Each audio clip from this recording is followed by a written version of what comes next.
Hello दोस्तों, आज इस वीडियो में हम बात करेंगे कि क्या रामायण और महाभारत सच में सिर्फ कहानियां हैं या इनके पीछे कोई ऐसा रहस्य छिपा हुआ है जो साइंस भी समझ नहीं पाया। क्या कभी आपने सोचा है कि इन महान इतिहासों का समय क्या था? क्या राम और कृष्ण किसी काल्पनिक युग के पात्र थे या उनका संबंध हमारे इतिहास के किसी एक्चुअल समय से था?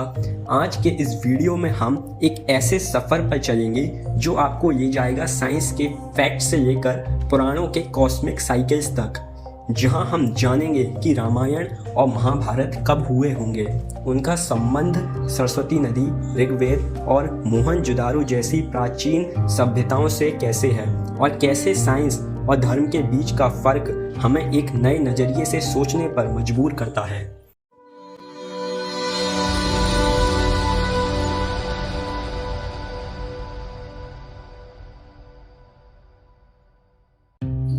वर्तमान साइंस का कहना है कि मनुष्य लगभग 2 लाख साल पहले विकसित हुआ।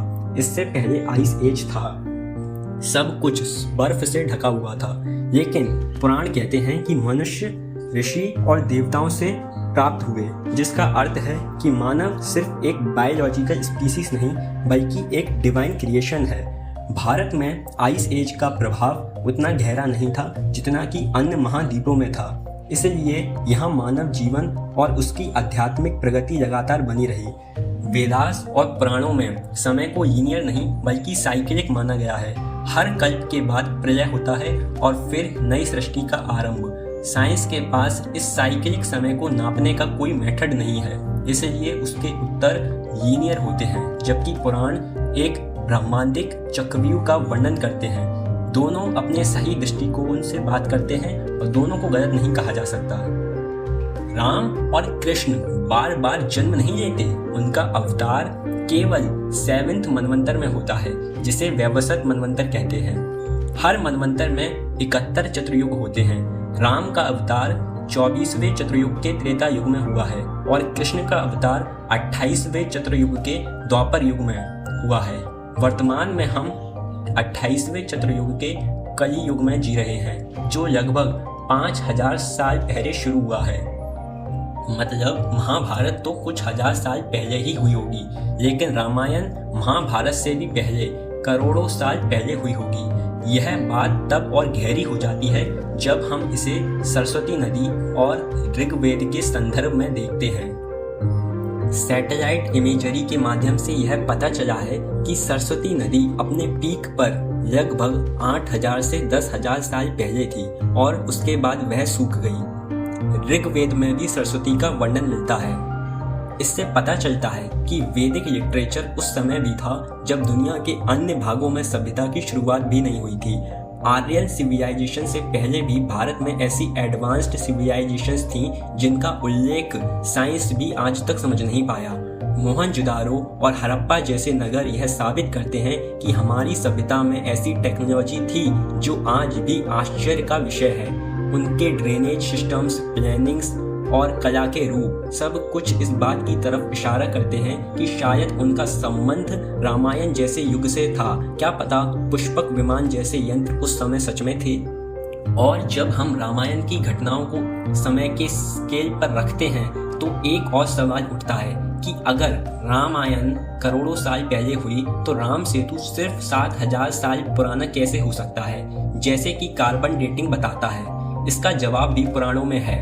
पृथ्वी का सृजन हर चतुर्युग के बाद होता है, लेकिन यह कंप्लीट डिस्ट्रक्शन नहीं होता। ज्योग्राफिकल स्ट्रक्चर्स जैसे राम सेतु अपनी कंटिन्यूटी बरकरार रखते हैं। कार्बन डेटिंग एक वैलिड साइंटिफिक प्रोसेस है जो सिर्फ प्रेजेंट मटेरियल का एज बताता है, ना कि स्ट्रक्चर का ओरिजिन। राम सेतु का असली निर्माण त्रेता युग में हुआ था, जब राम ने लंका जाने के लिए वानर सेना के साथ उसका निर्माण किया।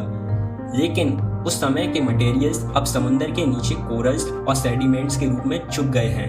कोरल्स लगातार बनते और घलते हैं, इसलिए जो मटेरियल आज कार्बन डेटिंग से 7000 साल पुराना दिखता है वो असल में उस पुराने स्ट्रक्चर का ही इवॉल्व्ड रूप है। मतलब जो हम देख रहे हैं वो प्रेजेंट फॉर्म है, ओरिजिनल नहीं।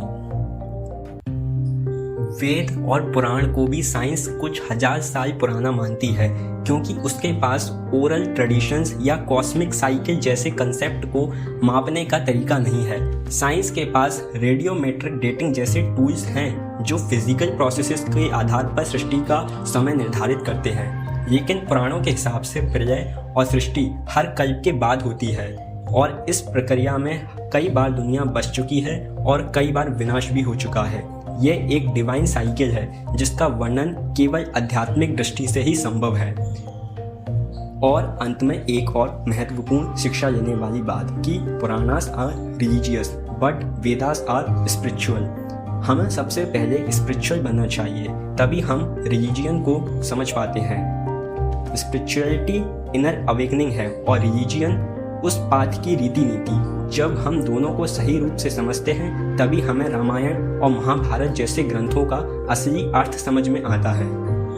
अगर आपको यह वीडियो पसंद आया हो तो चैनल को लाइक, शेयर और सब्सक्राइब करना ना भूलें। और हाँ, मनवंतर और डायनासोर के संबंध पर हमने जो वीडियो बनाया था उसका डिस्क्रिप्शन में लिंक दिया गया है, वो ज़रूर देखें। मिलते हैं अगली वीडियो में एक नए रहस्य के साथ।